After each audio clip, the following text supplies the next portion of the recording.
The R&D Tax Credit Scheme is something that's available from the government that a lot of people aren't utilising, and actually over the last few years people have started to utilise it, but there's quite a few minefields around it that people don't understand.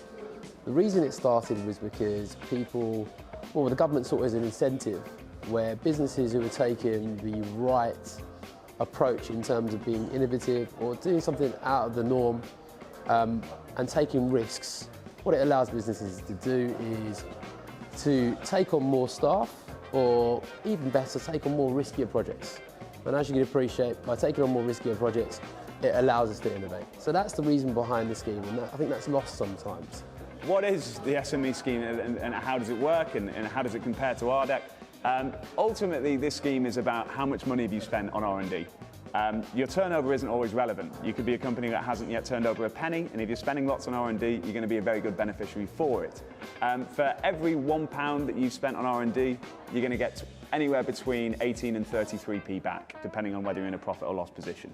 And the types of costs that you can include in this, we'd be looking at your payroll, we'd be looking at your subcontracting costs, consumables, materials, even software licenses, and the list does go on. So it's a wide-ranging scheme that's very useful for those businesses that are eligible. So the way you apply for R&D tax through HMRC is on like a two-part basis.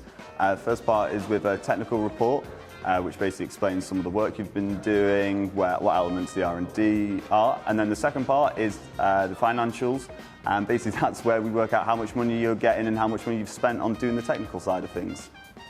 So in terms of qualifying costs, we look at costs in 5 categories. So that's staff costs, subcontractor costs, externally provided workers, which essentially workers provided through agencies, for example, software licenses and consumable materials.